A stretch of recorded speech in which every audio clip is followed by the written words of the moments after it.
여보, 오늘 저녁은 내가 준비할게요. 낯선 젊은 여자의 입술에서 흘러나온 그 한마디. 최미경 씨의 손끝이 순간 얼어붙었습니다. 창문 너머 남편 한상우 씨가 미소를 지으며 고개를 끄덕이고 있었습니다. 커피잔을 들던 미경 씨의 손이 덜컥 떨려 바닥에 떨어질 뻔했습니다. 저 여자가 왜 내 남편을 여보라 부르는 거야? 숨이 막히고 분노가 목끝까지 차올랐습니다. 인생을 살다 보면 믿음이 배신으로 바뀌는 순간들이 있습니다. 오늘은 미경과 상우 부부의 이야기입니다. 안녕하세요. 여러분의 사연으로 만들어가는 사연의 시작은입니다. 구독 버튼을 눌러 저희와 함께 해주시고 좋아요 한 번씩 눌러주시면 더 많은 분들에게 이런 진솔한 이야기를 전할 수 있습니다. 여러분의 작은 관심 하나가 더 많은 분들께 감동을 전하는 힘이 됩니다. 그리고 오늘 이야기를 들으시면서 떠오르는 생각이나 경험이 있으시다면 댓글로 나눠주세요. 오늘의 사연의 시작은 인천시 남동구 구월동에 사는 56세 최미경 씨의 사연입니다. 인천시 남동구 구월동 새벽 5시 30분. 알람이 울리기도 전에 미경은 눈을 떴습니다. 30년 넘게 이어온 습관이었어요. 옆자리를 보니 상우는 여전히 깊은 잠에 빠져 있었습니다. 어젯밤 또 늦게 들어왔거든요. 미경은 조용히 일어나 세면을 마치고 시장으로 향했습니다. 9월 시장은 이미 활기를 띠고 있었어요. 30년 넘게 단골로 다니던 곳이다 보니 상인들과는 가족 같은 사이가 되었습니다. 미경 씨, 오늘은 좀 늦으셨네요? 채소 가게 사장님이 웃으며 말했습니다. 어머, 5분밖에 안 늦었는데 벌써 아시네요. 미경도 웃으며 대답했습니다. 하지만 마음 한구석은 무거웠어요. 요즘 상우의 태도가 예전 같지 않았거든요. 결혼 초기만 해도 그렇게 다정했던 남편이 언제부터인가 말수가 줄어들고 집에 오는 시간도 점점 늦어지고 있었습니다. 시장에서 장을 보며 미경은 생각에 잠겼습니다. 상우와 처음 만난 건 27살 때였어요. 친구 소개로 만난 그는 성실하고 진실한 사람이었습니다. 큰 회사는 아니었지만 작은 중소기업에서 묵묵히 자신의 일을 해나가는 모습이 믿음직스러웠죠. 결혼 후 미경은 전업주부가 되었습니다. 아이는 생기지 않았지만 둘만의 생활도 나름 행복했어요. 상우는 매일 정시에 퇴근해서 미경과 함께 저녁을 먹고 주말이면 가까운 공원을 산책하거나 영화를 보러 가기도 했습니다. 하지만 언제부터인가 상황이 달라졌어요. 야근이 잦아지기 시작한 건 3년 전쯤부터였습니다. 처음에는 회사 사정이 어려워서 그런가 보다 했어요. 미경은 늘 따뜻한 밥을 준비해두고 상우를 기다렸습니다. 밤 10시, 11시가 되어 돌아오는 상우를 위해 음식을 다시 데우고 차려주는 것이 일상이 되었죠. 고생했어요. 밥 먹어요. 미경이 말하면 상우는 고개만 끄덕이며 묵묵히 밥을 먹었습니다. 예전처럼 오늘 있었던 일을 이야기하거나 미경의 하루를 물어보지도 않았어요. 집으로 돌아온 미경은 상우가 좋아하는 된장찌개를 끓이기 시작했습니다. 콩나물과 두부, 파를 넣고 정성스럽게 끓이는 모습은 30년 전이나 지금이나 똑같았어요. 하지만 마음만큼은 예전 같지 않았습니다. 상우가 일어나는 소리가 들렸어요. 미경은 서둘러 밥상을 차렸습니다. 된장찌개에 계란 후라이, 김, 콩나물 무침까지 상우가 좋아하는 반찬들로 가득 찬 상에서 혼자 아침을 먹는 상우의 모습이 어딘가 쓸쓸해 보였습니다. 여보, 오늘은 일찍 들어올 수 있을까요? 미경이 조심스럽게 물었습니다. 글쎄, 회사 일이 많아서. 상우는 시계를 보며 답했습니다. 요즘 너무 늦게 들어오시니까 걱정이 돼요. 몸도 안 좋을 텐데. 괜찮다고 했잖아. 남편이 돈 벌어오는 게 고맙다고 생각해야지. 상우의 말에는 어딘가 날카로운 톤이 섞여 있었습니다. 미경은 더 이상 말을 이어가지 못했습니다. 언제부터인가 상우와의 대화는 이렇게 어색해졌어요. 예전에는 사소한 일상도 함께 나누며 웃었는데 이제는 필요한 말만 주고받는 사이가 되어버렸습니다. 상우가 회사로 떠난 후 미경은 혼자 남은 집안을 정리했습니다.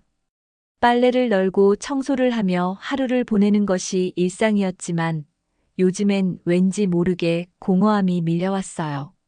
30년을 이렇게 살아왔는데 지금 이 생활이 맞는 건지 의문이 들기 시작했습니다. 오후가 되자 미경은 아파트 단지 내 작은 정원에서 다른 주부들과 마주쳤습니다. 같은 동에 사는 주부들과 나누는 대화는 그나마 미경에게 작은 위안이 되었어요. 미경 씨, 요즘 어떻게 지내세요? 옆 동에 사는 영숙이 물었습니다. 그냥 그렇게 지내죠. 영숙 씨는 어떠세요? 우리 남편도 요즘 야근이 많아서 힘들어요. 경기가 안 좋다 보니까 회사에서 더 많이 요구하나 봐요. 미경은 고개를 끄덕였지만 속으로는 다른 생각을 하고 있었습니다. 다른 집 남편들도 야근을 하지만 상우만큼 차갑지는 않은 것 같았거든요. 영숙의 남편은 늦게 들어와도 아내와 대화를 나누고 주말에는 함께 시간을 보낸다고 했으니까요. 저녁 준비를 하면서 미경은 또다시 생각에 잠겼습니다. 상우가 변한 이유가 정말 회사 때문일까요? 아니면 다른 이유가 있는 걸까요? 하지만 직접 물어보기에는 왠지 용기가 나지 않았어요. 혹시 듣기 싫은 대답을 들을까봐 두려웠거든요. 밤 10시가 넘어서 상우가 돌아왔습니다. 미경은 늘 그랬듯이 음식을 데워서 차려주었어요. 상우는 묵묵히 밥을 먹었고 미경은 맞은편에 앉아 상우의 얼굴을 바라보았습니다. 언제부터인가 상우의 표정에서 따뜻함을 찾기 어려워졌어요. 그날은 평범한 화요일 오후였습니다. 미경은 동네 약국에서 감기약을 사고 나서 집으로 돌아가는 길이었어요. 버스를 타려고 정류장으로 향하던 중 익숙한 건물이 눈에 들어왔습니다. 상우가 다니는 회사였어요. 한번 들러볼까? 미경은 잠시 망설였습니다. 결혼 30년 동안 남편 회사에 찾아간 적은 손에 꼽을 정도였거든요. 상우가 바쁘다고 하니까 방해가 될까봐 항상 조심스러웠어요. 하지만 오늘은 왠지 모르게 발걸음이 그쪽으로 향했습니다. 회사 앞 카페에서 음료수라도 사서 들고 가면 좋아할까? 미경은 그런 생각을 하며 회사 건물 입구 쪽으로 다가갔습니다. 오후 2시쯤이라 점심시간이 끝나고 직장인들이 하나둘씩 회사로 돌아오는 시간이었어요. 그때였습니다. 회사 정문 쪽에서 한 여자가 보안카드를 찍고 들어가는 모습이 보였어요. 30대 중반쯤으로 보이는 여자였는데 키가 크고 날씬한 체형의 단정한 정장 차림이었습니다. 긴 머리를 한쪽으로 넘기며 걸어가는 모습이 어딘가 우아해 보였어요. 미경은 별 생각 없이 그 여자를 바라보고 있었습니다. 상우 회사에 이런 젊은 직원도 있구나. 그런 정도의 생각이었죠. 하지만 그 순간 여자의 목에 걸린 출입증이 눈에 들어왔습니다. 출입증에 적힌 이름을 본 순간 미경은 자신의 눈을 의심했습니다. 최미경이라는 글자가 선명하게 보였거든요. 미경은 눈을 비비고 다시 보았지만 분명했습니다. 자신과 똑같은 이름이 적혀 있었어요. 어떻게 이런 일이? 미경은 중얼거렸습니다. 다리에서 힘이 빠져 옆에 있던 가로수에 기댔어요. 머릿속이 하얗게 변했습니다. 분명히 자신의 이름인데 왜 저 여자가 그 이름으로 회사에 다니고 있는 걸까요? 미경은 급하게 휴대폰을 꺼내 상우에게 전화를 걸었습니다. 하지만 현재 통화 중이거나 전화를 받을 수 없는 상태입니다라는 멘트만 들렸어요. 평소 같으면 대수롭지 않게 넘겼을 텐데 오늘은 왠지 불안했습니다. 집으로 돌아온 미경은 온종일 그 일만 생각했습니다. 혹시 동명이인일까요? 아니면 자신이 잘못 본 걸까요? 하지만 아무리 생각해도 분명히 최미경이라는 이름이었어요. 더군다나 상우가 다니는 회사에서 말이죠. 저녁을 준비하면서도 미경의 마음은 계속 어수선했습니다. 상우가 돌아오면 물어봐야겠다고 생각했지만 뭐라고 말해야 할지도 막막했어요. 당신 회사에 나와 같은 이름을 쓰는 여자가 있던데요? 라고 말하기에는 너무 이상했거든요. 밤 9시가 넘어서 상우가 돌아왔습니다. 미경은 평소보다 더 세심하게 상우의 표정을 살폈어요. 하지만 상우는 여전히 무표정했습니다. 여보, 오늘 회사는 어땠어요? 미경이 조심스럽게 물었습니다. 그냥 그렇지 뭐. 바빠서 정신없었어. 상우는 짧게 대답하며 밥을 먹기 시작했습니다. 회사에 새로 들어온 직원은 없나요? 젊은 여자 직원 같은.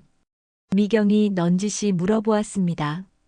상우의 젓가락이 잠시 멈췄습니다. 왜 갑자기 그런 걸 물어? 아니에요. 그냥 궁금해서. 미경은 얼버무렸습니다. 별일 없으면 그런 거 신경 쓰지 마. 회사 일은 회사 일이야. 상우의 목소리에는 평소보다 더 날선 기운이 있었습니다. 그날 밤 미경은 잠을 이루지 못했습니다. 상우는 금세 잠들었지만 미경은 천장만 바라보며 온갖 생각에 빠졌어요. 왜 상우 회사에 자신과 같은 이름을 쓰는 여자가 있을까요? 그리고 왜 상우는 그 질문에 그렇게 예민하게 반응했을까요? 다음 날 아침 미경은 일찍 일어나 상우의 아침을 준비했습니다. 하지만 밤새 고민했던 일들 때문에 마음이 무거웠어요. 상우가 출근 준비를 하는 모습을 보면서도 어제 본 그 여자 생각만 계속 났습니다. 여보, 혹시 회사 명단 같은 거 볼 수 있을까요? 미경이 갑자기 물었습니다. 명단을 왜? 상우가 넥타이를 매며 돌아봤어요.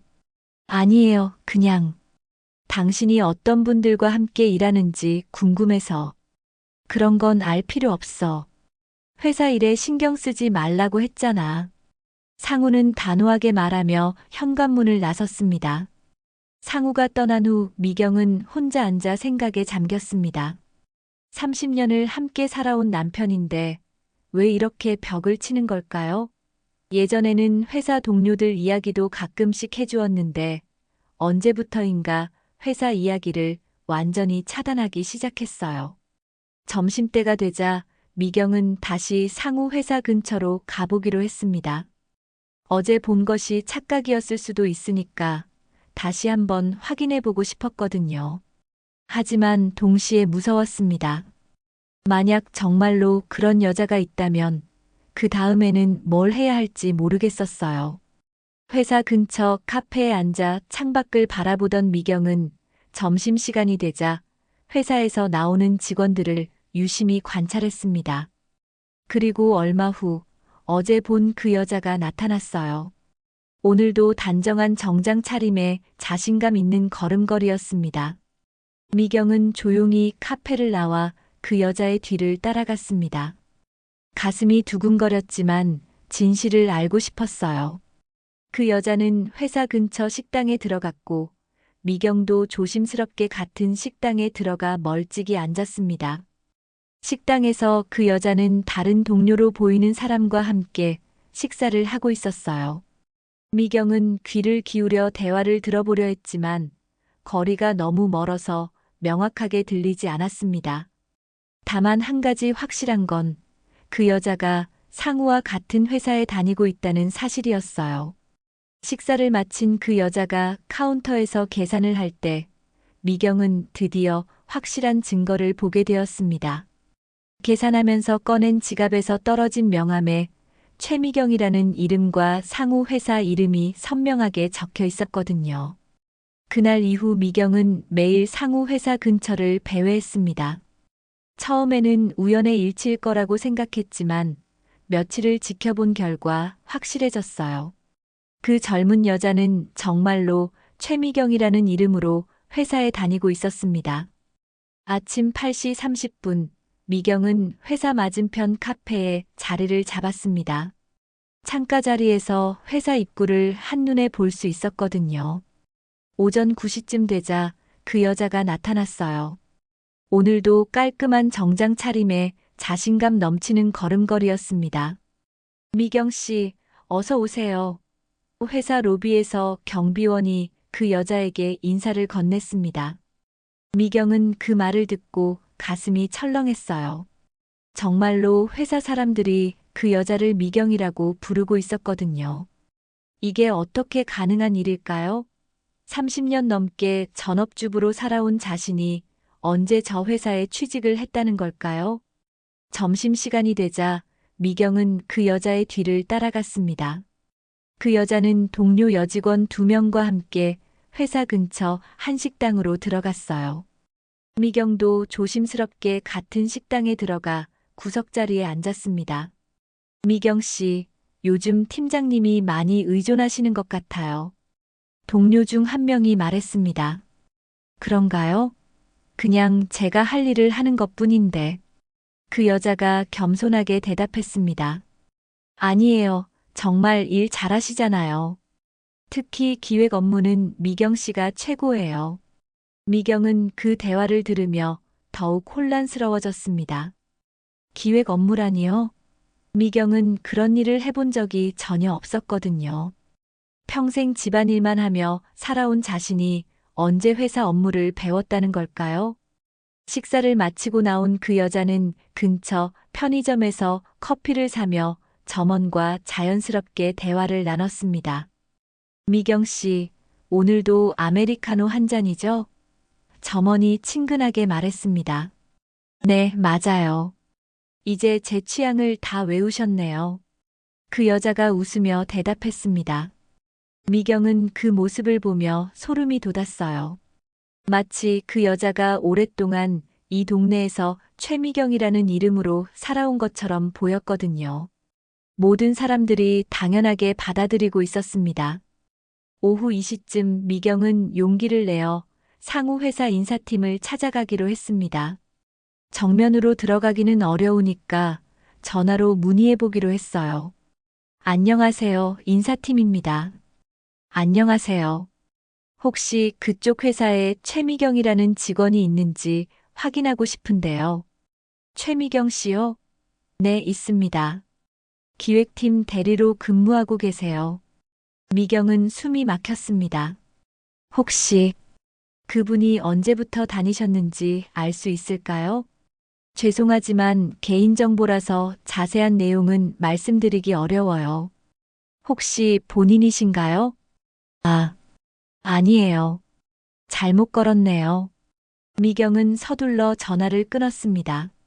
그날 저녁 상우가 돌아왔을 때 미경은 더욱 세심하게 관찰했습니다.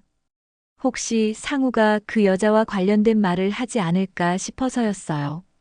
여보, 오늘 회사에서 특별한 일 없었어요? 미경이 물었습니다. 특별한 일? 없었는데 왜? 상우가 반문했습니다. 그냥 요즘 당신이 바빠 보여서 회사에 무슨 일이 있나 싶어서요. 별일 없어. 그런 것보다 저녁 뭐야? 상우는 여전히 회사 이야기를 피하려 했습니다. 미경은 점점 의심이 커졌어요. 분명히 뭔가 숨기고 있는 게 있을 거라고 생각했습니다. 다음 날 미경은 더욱 대담한 행동을 하기로 했습니다. 그 여자가 점심을 먹으러 나온 틈을 타서 회사 로비까지 들어가 본 거예요. 혹시 더 많은 정보를 얻을 수 있을지 몰라서였습니다. 실례합니다. 기획팀 최미경 씨를 찾고 있는데요. 미경이 안내데스크 직원에게 말했습니다. 아, 미경 씨요? 지금 점심 드시러 나가셨어요. 30분 후에 돌아오실 거예요. 그렇군요. 혹시 미경 씨가 여기 다닌 지 얼마나 됐나요? 제가 여기 온 지 2년 정도 됐는데 그때도 계셨으니까 2년은 넘으셨을 거예요. 미경은 충격을 받았습니다. 2년 전이면 상우가 야근을 시작한 시기와 비슷했거든요. 혹시 이 모든 것이 우연의 일치는 아닐까요? 그날 오후 미경은 그 여자가 퇴근하는 모습을 또 지켜봤습니다. 오후 6시쯤 회사에서 나온 그 여자는 버스 정류장으로 향했어요. 미경도 몰래 따라가며 어디로 가는지 확인해 보고 싶었습니다. 버스에 오른 그 여자는 약 20분 후 한 아파트 단지 앞에서 내렸습니다. 미경도 서둘러 다음 정류장에서 내려 걸어서 따라갔어요. 그 여자가 들어간 아파트는 미경이 사는 곳에서 그리 멀지 않은 새로 지어진 단지였습니다. 이상해. 정말 이상해. 미경은 혼자 중얼거렸습니다.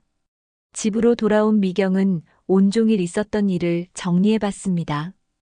분명히 그 여자는 자신의 이름을 쓰고 있었고 회사 사람들 모두가 당연하게 받아들이고 있었어요.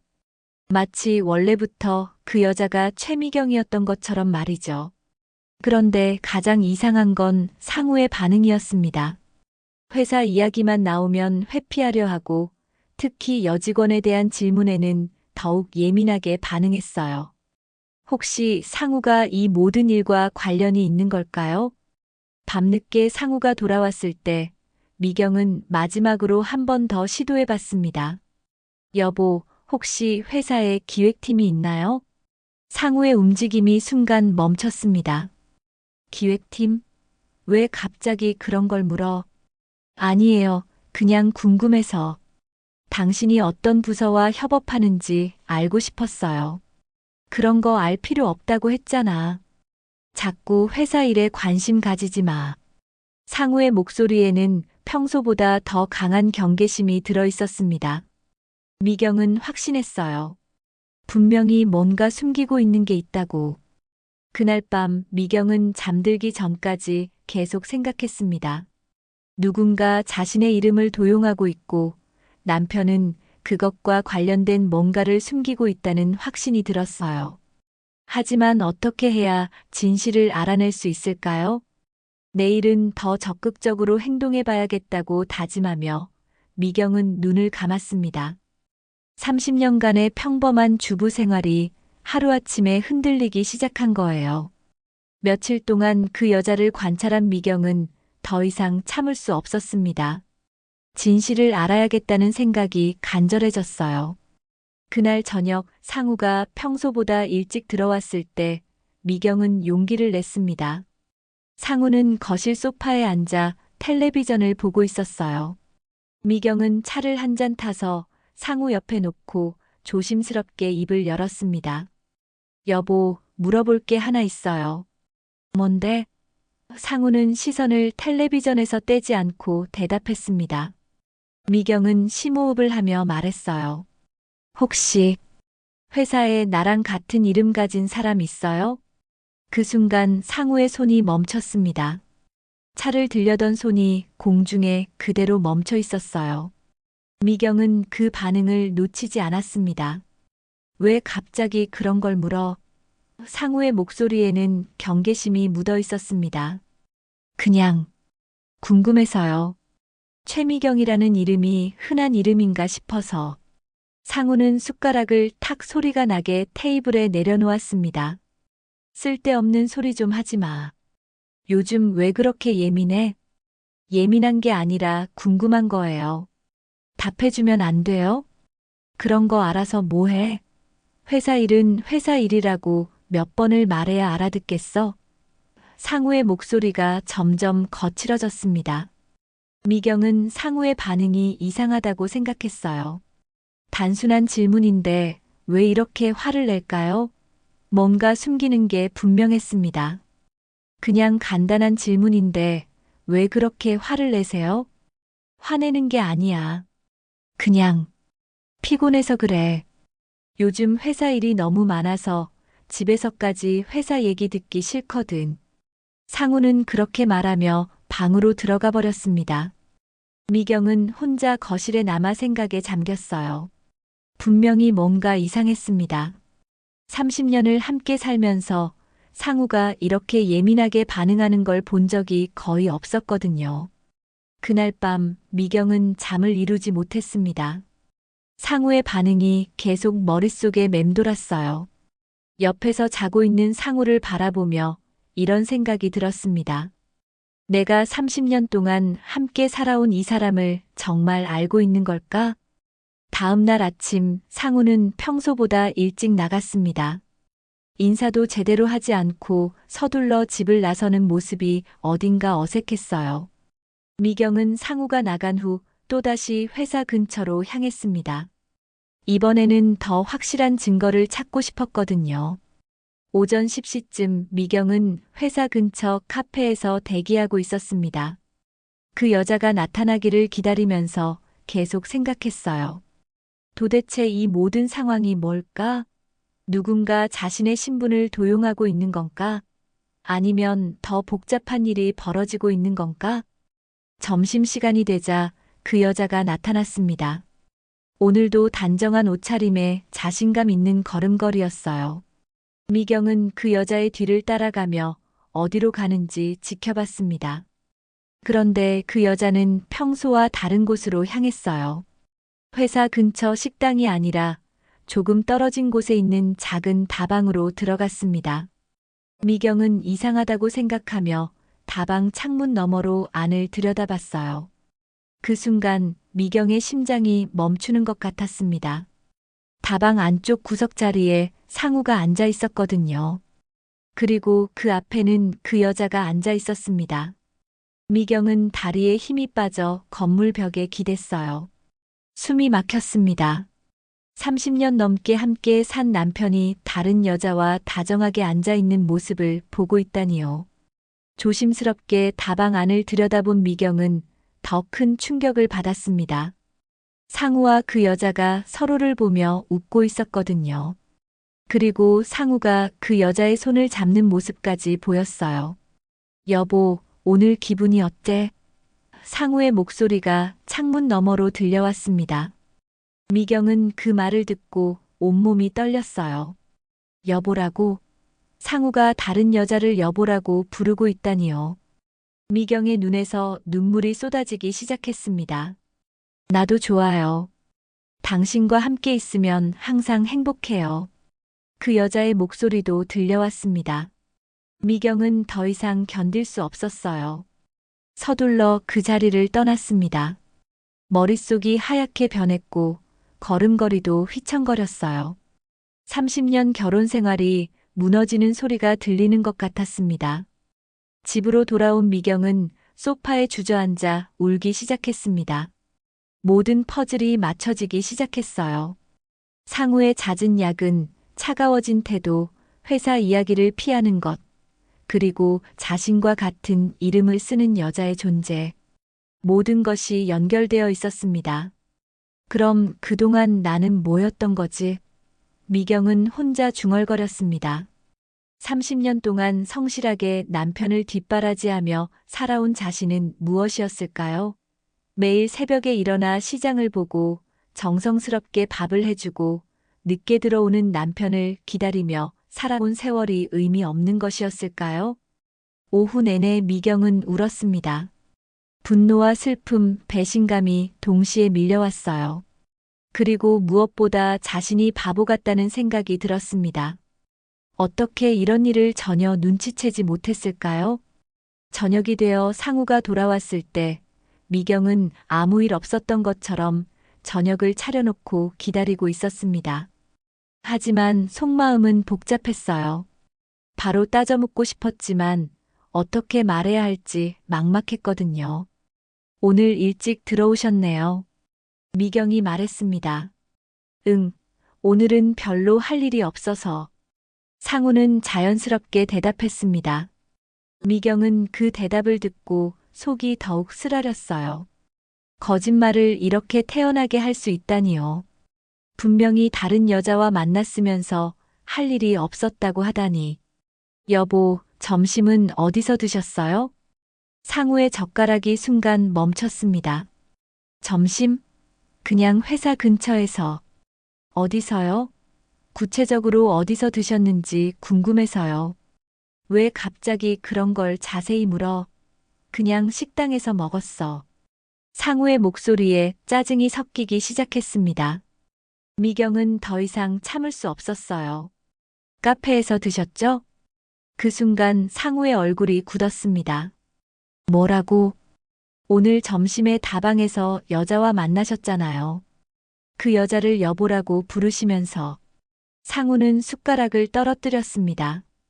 너, 어떻게 30년을 속이셨군요. 그 여자가 누구예요? 그리고 왜 내 이름을 쓰고 있는 거예요? 상우는 아무 말도 하지 못했습니다. 미경의 눈에서는 눈물이 흘러내리고 있었어요. 식탁 위에 숟가락이 떨어지는 소리가 유난히 크게 들렸습니다. 상우의 얼굴이 하얗게 질려가는 모습을 보며 미경은 더욱 확신했어요.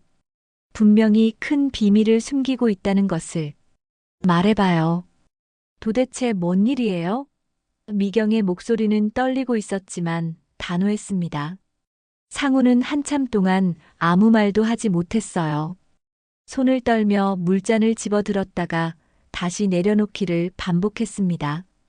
30년 결혼 생활에서 이런 상우의 모습을 본 적이 없었거든요. 그 여자가 누구냐고 물어봤잖아요. 미경이 목소리를 높였습니다. 상우는 깊은 한숨을 내쉬더니 고개를 떨궜어요. 미안해. 정말 미안해. 미안하다고? 30년을 속이고 나서 미안하다고 하면 끝나는 거예요? 아니야, 들어봐. 내 말을 들어봐. 상우가 간신히 입을 열었습니다. 미경은 팔짱을 끼고 상우를 노려봤어요. 어떤 말을 할지 궁금하면서도 무서웠습니다. 이미 예상은 하고 있었지만 직접 듣는 건 완전히 다른 문제였거든요. 상우는 몇 번이나 말을 시작하려다 멈췄습니다. 그러다가 마침내 무거운 목소리로 말했어요. 그 아이, 내 딸이야. 미경은 그 말을 듣는 순간 현기증이 났습니다. 뭐라고요? 한서연이라고 해. 28살이고 내 딸이야. 방 안의 공기가 얼어붙은 것 같았습니다. 미경은 의자에 주저앉으며 상우를 바라봤어요. 딸이라고? 언제 딸이 생겼다는 걸까요? 무슨 소리예요? 우리한테는 아이가 없잖아요. 상우는 고개를 숙인 채 말했습니다. 너와 결혼하기 전에 사귀던 여자가 있었어. 그때 서연이가 생겼는데. 그럼 그동안 나는 뭐였어요? 30년을 바보처럼 살아온 거예요? 미경의 목소리가 떨렸습니다. 아니야, 너도 소중해. 정말 소중하다고. 소중하다면서 왜 속였어요? 딸이 있다는 걸 왜 숨겼어요? 상우는 대답하지 못했어요. 미경은 점점 화가 났습니다. 30년 동안 아이가 없어서 얼마나 마음 아파했는데 남편에게는 이미 딸이 있었다니요. 그 여자는 어디 있어요? 서연이 엄마는 10년 전에 세상을 떠났어. 미경은 더욱 혼란스러워졌습니다. 그럼 그동안 서연이는 어떻게 살았어요? 혼자 살았어. 고등학교 때부터 혼자서. 내가 생활비는 보냈지만. 생활비요? 우리 가게에서? 미경은 믿을 수 없다는 표정을 지었습니다. 상우는 고개를 끄덕였어요. 미안해. 정말 미안해. 미경은 지난 30년을 떠올렸습니다. 늘 넉넉하지 않다고 했던 가게 상황, 아껴 쓰자고 했던 상우의 말들. 그런데 그동안 다른 여자와의 사이에서 낳은 딸에게 돈을 보내고 있었다니요. 그래서 회사에는 어떻게 들어간 거예요? 그리고 왜 내 이름을 써요? 상우의 얼굴이 더욱 굳어졌습니다. 이 질문이 가장 대답하기 어려운 것 같았어요. 그것도 내가 했어. 뭘 했다는 거예요? 서연이를 회사에 취직시키려고 내 이름으로 서류를 만들었어. 미경은 그 말을 듣고 의자에서 일어났습니다. 제정신이에요? 내 이름으로 서류를 만들었다고요? 서연이가 취직이 안 돼서 어쩔 수 없었어. 어쩔 수 없어서 남의 신분을 도용해요? 그것도 30년 함께 산 아내 신분을. 상우는 아무 대답도 하지 못했어요. 미경의 분노는 극에 달했습니다. 그럼 회사에서는 서연이가 한상우의 아내인 줄 아는 거예요? 그렇게 되어 있어. 미경은 온몸이 떨렸습니다. 자신의 이름으로 다른 여자가 남편의 아내 행세를 하고 있었다는 뜻이었거든요. 그것도 남편의 딸이. 미쳐버리겠네요. 정말 미쳐버리겠어요.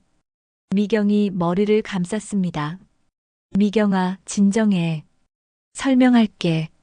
뭘 더 설명해요?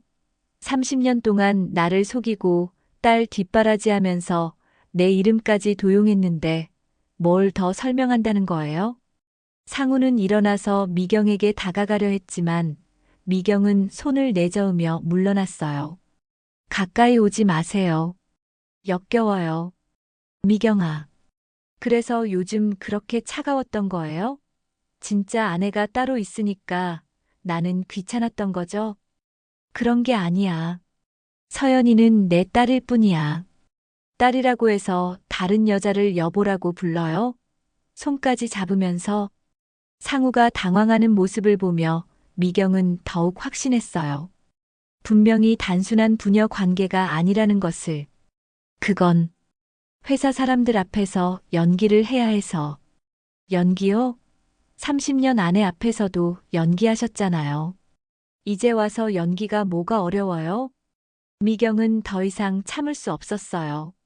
30년 결혼 생활이 모두 거짓말이었다는 생각에 숨이 막혔습니다. 서연이를 언제부터 만났어요? 3년 전부터. 본격적으로 연락하기 시작했어. 아, 그래서 그때부터 야근이 늘어난 거구나. 야근이 아니라 딸 만나러 간 거였네요. 상우는 고개를 숙였어요. 미경의 추측이 맞았습니다. 서연이 아파트는 누가 구해줬어요? 설마 그것도. 미안해. 정말 미안해. 우리 집 이름으로 대출받아서 구해준 거죠? 내가 모르는 사이에. 상우의 침묵이 답이었어요. 미경은 무릎에 힘이 풀려 주저앉았습니다. 30년을 이렇게 살아왔는데. 미경의 눈에서 눈물이 쏟아지기 시작했어요. 배신감, 분노, 절망감이 한꺼번에 밀려왔습니다. 미경아, 내 말 좀 들어봐. 나는 정말. 들어봐요?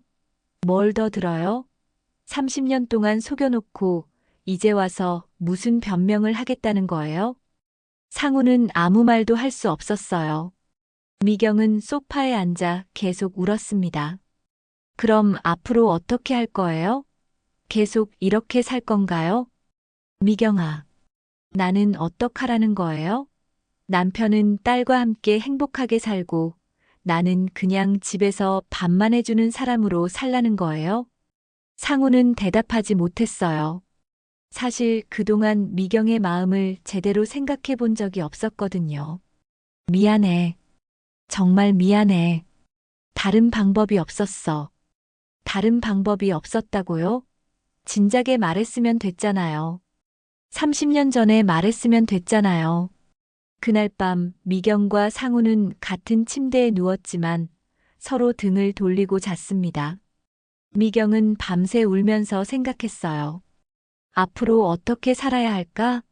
이 모든 상황을 어떻게 받아들여야 할까?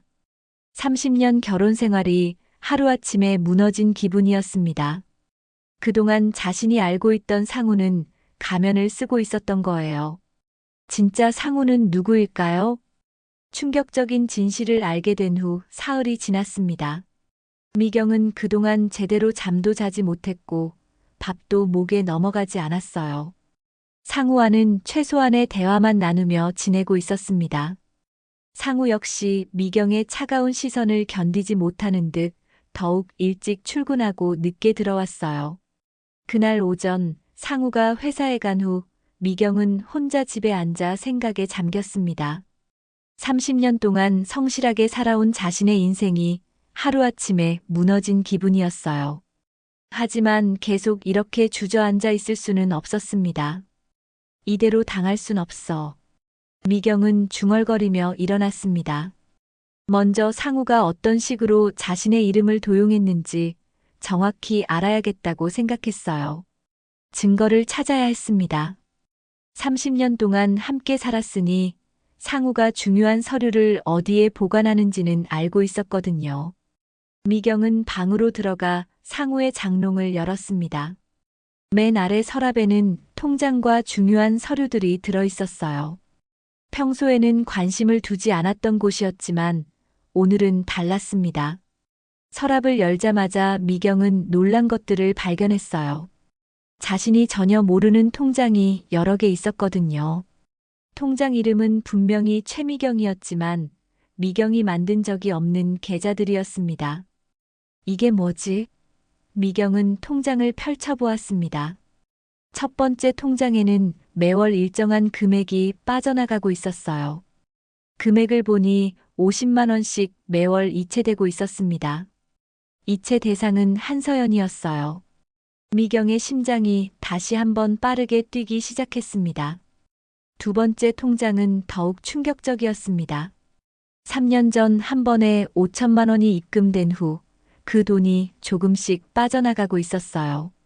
아파트 계약금, 전세 보증금, 대학 등록금 등의 내역이 적혀 있었습니다. 5천만 원. 이게 어디서 나온 돈이지? 미경은 당황했습니다. 그때 갑자기 생각이 났어요. 3년 전이면 그들이 살던 동네에 재개발 이야기가 나왔던 때였습니다. 상우가 재개발 조합에서 보상금을 받았다고 했었는데 그 돈이 이렇게 빠져나간 거였을까요? 미경은 더 자세히 서류를 뒤져보았습니다. 재개발 보상금 관련 서류도 찾을 수 있었어요. 총 보상금은 1억 2천만 원이었는데 상우는 미경에게 8천만 원만 받았다고 말했었습니다. 나머지 돈이 서연에게 간 것이었죠. 이 사람이 정말... 미경은 분노로 온몸이 떨렸습니다. 재개발 보상금은 30년 동안 함께 일궈온 재산이었어요. 그런데 상우는 그중 상당한 부분을 미경 몰래 빼돌려 서연에게 준 것이었습니다. 그것도 미경의 이름으로 만든 가짜 계좌를 통해서 말이에요. 미경은 더 깊이 서류를 뒤져보았습니다. 상우의 책상 서랍에서는 더욱 놀라운 것들이 나왔어요. 서연의 대학교 졸업사진, 취업 관련 서류, 그리고 가장 충격적인 것은 서연이 상우에게 보낸 편지들이었습니다. 편지를 읽어보니 서연은 상우를 아빠가 아니라 오빠라고 부르고 있었어요. 그리고 편지 내용도 단순한 부녀 관계로 보기에는 너무 친밀했습니다. 사랑하는 상우 오빠에게. 편지는 이렇게 시작되었습니다. 미경은 그 편지를 읽으며 소름이 돋았어요. 이건 딸이 아버지에게 보내는 편지가 아니었습니다. 연인 사이에 주고받는 편지 같았어요. 정말 딸이 맞나? 미경은 의심스러워졌습니다. 편지를 더 읽어보니 서연이 상우에게 고마워하는 내용이 많았어요. 회사에 취직시켜줘서 고맙다. 아파트를 구해줘서 고맙다. 앞으로 함께 행복하게 살자는 내용까지 있었습니다. 마지막 편지에는 더욱 충격적인 내용이 있었어요. 오빠, 이제 미경 이름으로 회사에 다닌 지 2년이 됐어요. 처음에는 불안했는데 이제는 정말 내가 최미경인 것 같아요. 오빠가 만들어준 이 새로운 신분으로 새로운 인생을 살 수 있게 돼서 정말 고마워요. 미경은 그 편지를 읽고 온몸에 소름이 돋았습니다. 서연이 자신의 이름을 쓰는 것을 당연하게 생각하고 있었고 심지어 고마워하고 있었다니요. 내 이름이, 내 인생이. 미경은 중얼거렸습니다. 서류를 더 뒤져보니 서연의 주민등록증 사본도 있었어요. 놀랍게도 서연의 주민등록상 이름이 한서연이 아니라 최미경으로 바뀌어 있었습니다.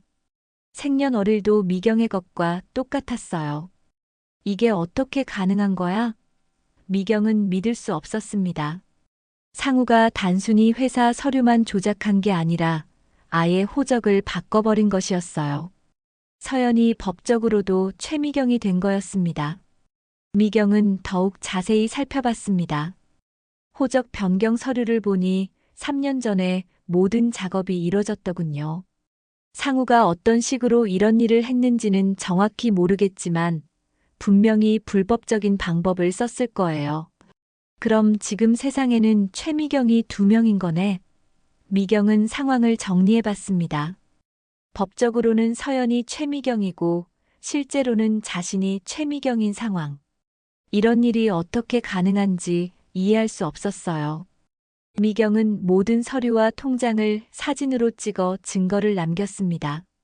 언젠가는 이 증거들이 필요할 거라고 생각했거든요. 그날 저녁 상우가 돌아왔을 때 미경은 평소와 다른 모습이었습니다. 울고 있지도 않았고 화를 내지도 않았어요.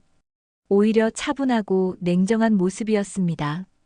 오늘은 일찍 오셨네요. 미경이 말했습니다. 일이 일찍 끝나서. 상우는 미경의 차가운 분위기를 느꼈는지 조심스럽게 대답했습니다. 여보, 앉아봐요. 할 이야기가 있어요. 상우는 불안한 표정으로 미경 앞에 앉았어요. 재개발 보상금이 1억 2천만 원이었죠? 미경이 단도직입적으로 물었습니다. 상우의 얼굴이 또다시 하얗게 변했어요. 어떻게? 서연이한테 5천만 원 줬죠? 내 이름으로 만든 가짜 계좌를 통해서. 상우는 아무 말도 하지 못했습니다. 그리고 서연이가 법적으로 최미경이 되었다는 것도 알아요. 호적까지 바꿨더군요. 미경아, 30년 동안 성실하게 살아온 내 인생을 당신이 다른 여자에게 넘겨준 거네요. 미경의 목소리에는 분노보다는 차가운 실망감이 묻어 있었어요. 이제라도 내 인생, 내 이름은 내가 지킬 거예요. 미경이 단호하게 말했습니다. 상우는 그제서야 심각성을 깨달은 것 같았어요. 미경이 단순히 화가 난 게 아니라 정말로 결심을 한 것을 알 수 있었습니다. 미경아, 잘못했다. 모든 걸 원래대로 돌릴게. 원래대로요? 3년 동안 다른 여자가 내 이름으로 살아온 걸 어떻게 원래대로 돌려요? 미경은 일어나서 방으로 들어갔습니다. 그리고 벽장에서 가방을 꺼내기 시작했어요. 뭐 하는 거야? 상우가 따라와서 물었습니다. 당분간 따로 살 거예요. 생각할 시간이 필요해요. 미경아, 제발. 30년 동안 당신을 믿고 살았는데 이제는 뭘 믿어야 할지 모르겠어요. 미경은 짐을 꾸리며 차갑게 말했습니다. 이제 더 이상 예전의 순진한 미경이 아니었어요. 집을 나온 미경은 친언니 집에서 한 달을 지냈습니다. 그동안 변호사를 찾아가 상담을 받았고 신분 도용과 재산 횡령에 대한 고발장을 접수했어요. 변호사는 이런 사건을 처음 본다며 놀라워했지만 미경이 가져온 증거들은 명확했습니다. 부인, 이 정도 증거면 승산이 충분합니다. 변호사가 말했어요. 미경은 고개를 끄덕였습니다. 이제 더 이상 물러설 곳이 없었어요. 30년 인생을 되찾기 위한 마지막 싸움이었습니다. 재판날이 다가왔습니다. 미경은 법정에 서는 것이 처음이라 긴장됐지만 동시에 마음이 차분했어요. 진실은 자신의 편이었으니까요. 법정에 들어서자마자 미경은 상우와 서연을 보았습니다. 상우는 고개를 숙이고 있었고 서연은 불안한 표정으로 두리번거리고 있었어요. 서연을 이렇게 가까이서 본 것은 처음이었습니다. 모두 기립하십시오. 법원 직원의 목소리가 울렸습니다. 재판장이 들어오자 법정은 숙연해졌어요. 미경은 가슴이 두근거렸지만 굳은 결심을 가지고 있었습니다.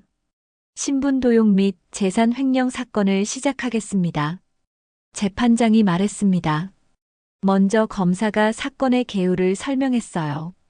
한상우가 아내 최미경의 신분을 도용하여 다른 여성 한서연을 회사에 취직시키고 부부 공동 재산인 재개발 보상금 일부를 횡령했다는 내용이었습니다. 피고인 한상우, 앞으로 나오십시오.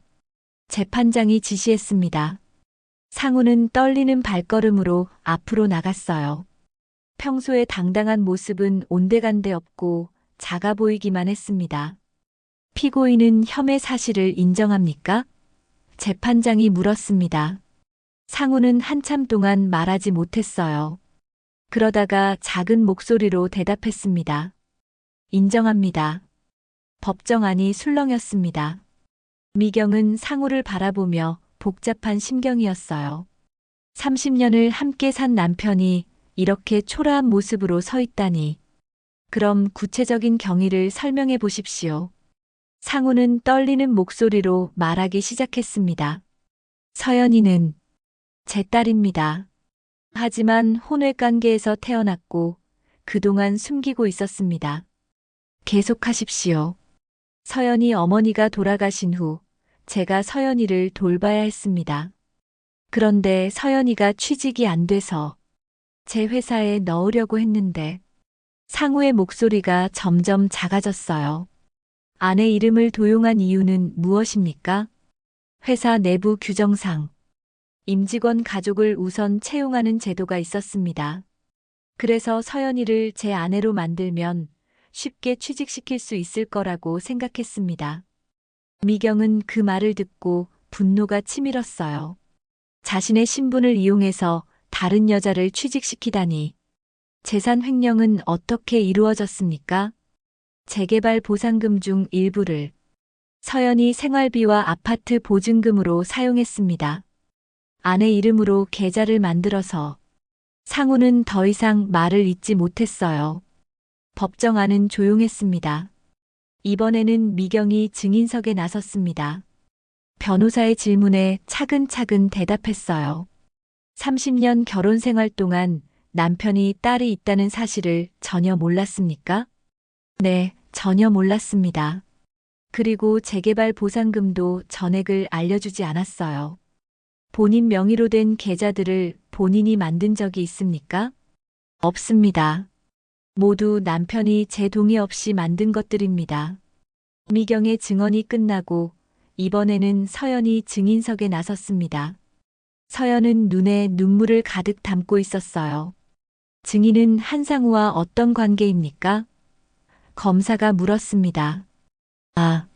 아빠입니다. 서연이 떨리는 목소리로 대답했습니다. 그럼 최미경과는 어떤 관계입니까? 서연은 미경을 바라보며 답했어요.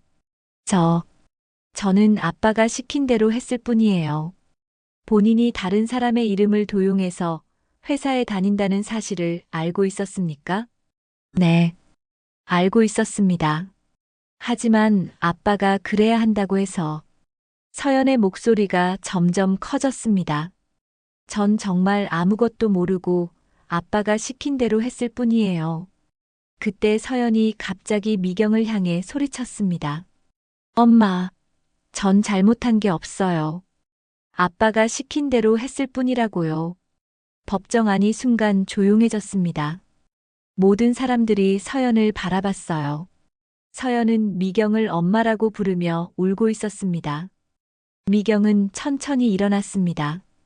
그리고 서연을 똑바로 바라보며 차분하지만 단호한 목소리로 말했어요.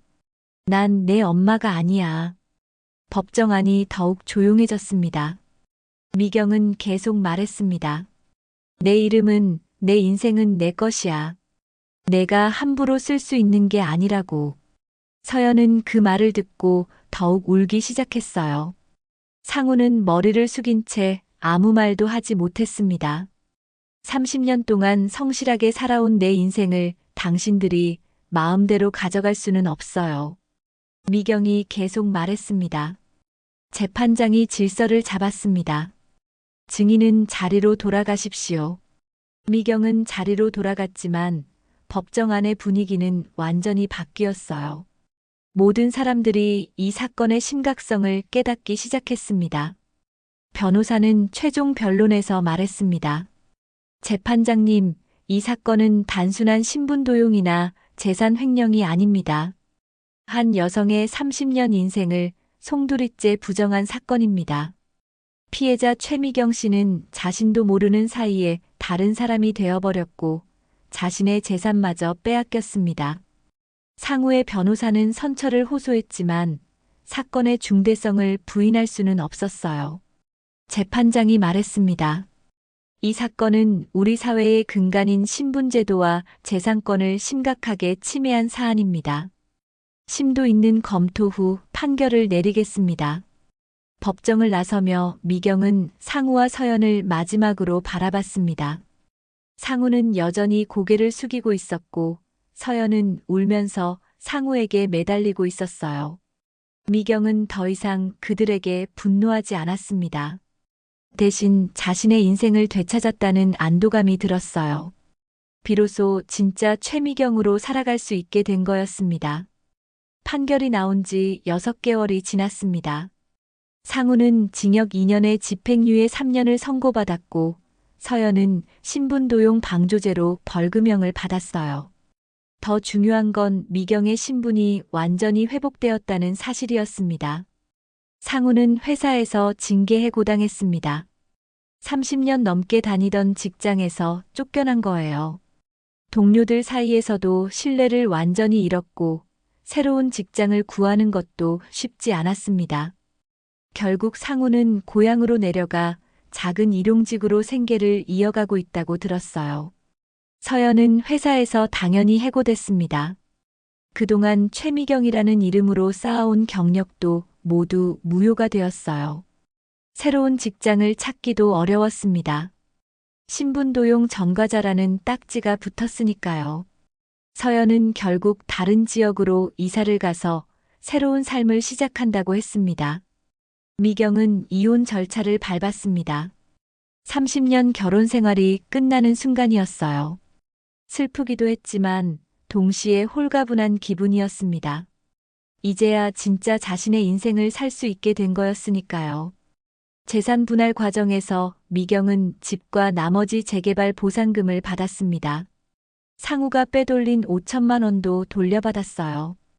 변호사는 더 많이 가져갈 수 있다고 했지만 미경은 적당한 선에서 정리하기로 했습니다. 더 이상 상우와 엮이고 싶지 않았거든요. 이제 뭘 하고 살지? 미경은 혼자 앉아 생각했습니다. 57살이라는 나이가 새로운 시작을 하기에는 늦다고 생각할 수도 있었어요. 하지만 미경은 달랐습니다.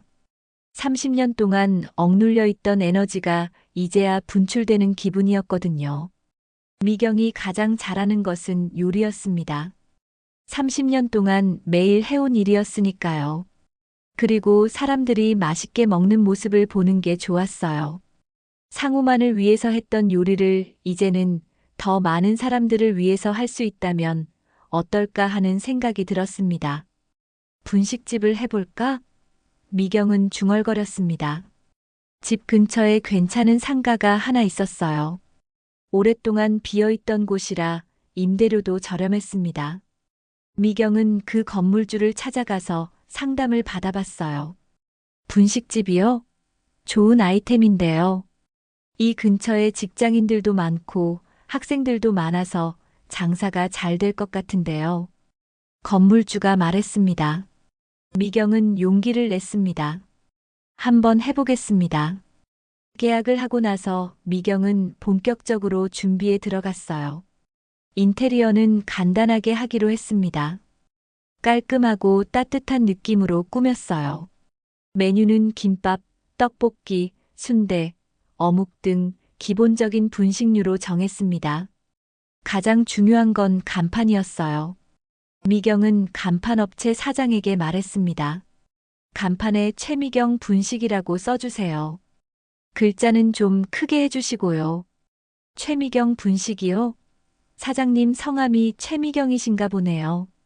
네, 맞습니다. 미경은 뿌듯하게 대답했습니다. 30년 만에 자신의 이름을 당당하게 말하는 기분이었어요. 그동안 누군가 자신의 이름을 도용해서 썼지만 이제는 진짜 최미경이 자신의 이름으로 사업을 하는 거였습니다. 개업 준비를 하면서 미경은 매일이 즐거웠어요. 새벽에 시장에 가서 재료를 사고 오후에는 인테리어 공사를 감독하고 저녁에는 메뉴 개발에 몰두했습니다. 30년 동안 남편 뒷바라지만 하던 자신이 이렇게 적극적일 수 있다는 게 신기했어요. 드디어 개업하는 날이 왔습니다. 간판에는 최미경 분식이라는 글자가 반짝반짝 빛나고 있었어요. 미경은 그 간판을 보며 눈물이 났습니다. 기쁨의 눈물이었어요. 언니, 정말 잘했어.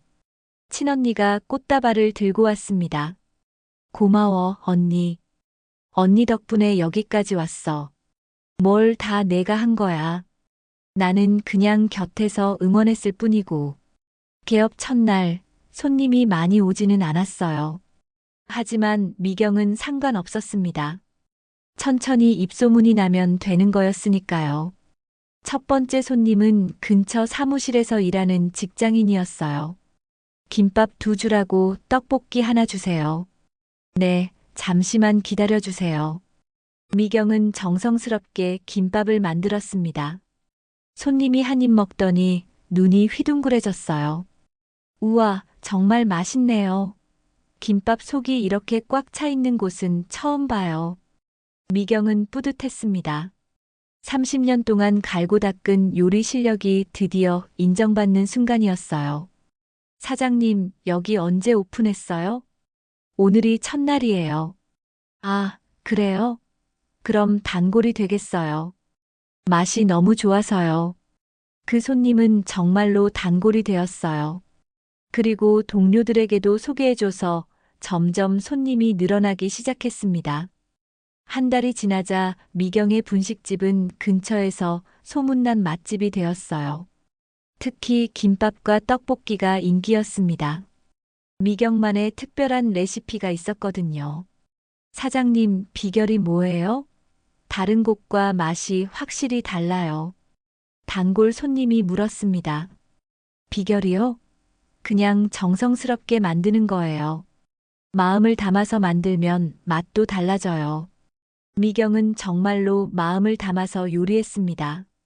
30년 동안 상우만을 위해서 했던 요리와는 달랐어요. 이제는 자신을 위해서, 그리고 손님들을 위해서 하는 요리였습니다. 어느 날 저녁, 문을 닫고 정리를 하던 미경은 간판을 올려다봤습니다. 최미경 분식이라는 글자가 환하게 빛나고 있었어요. 이제야 진짜 내 인생을 사는구나. 미경은 혼자 중얼거렸습니다. 57살에 새로 시작한 인생이었지만 미경은 후회하지 않았어요. 오히려 이제부터가 진짜 시작이라고 생각했습니다. 30년 동안 잃어버렸던 자신을 되찾았고, 이제는 자신의 이름으로 당당하게 살아갈 수 있게 되었으니까요. 분식집은 점점 번창했습니다. 미경은 직원도 1명 고용했어요. 매출도 꾸준히 늘어나고 있었습니다. 무엇보다 미경 자신이 행복했어요. 매일 아침 일어나서 가게에 나가는 것이 즐거웠습니다. 어느 날 예전에 같은 동네에 살던 주부가 찾아왔어요. 미경 씨, 여기서 장사하고 있었구나. 소문 들었어. 어머, 영숙 씨, 어떻게 여기까지?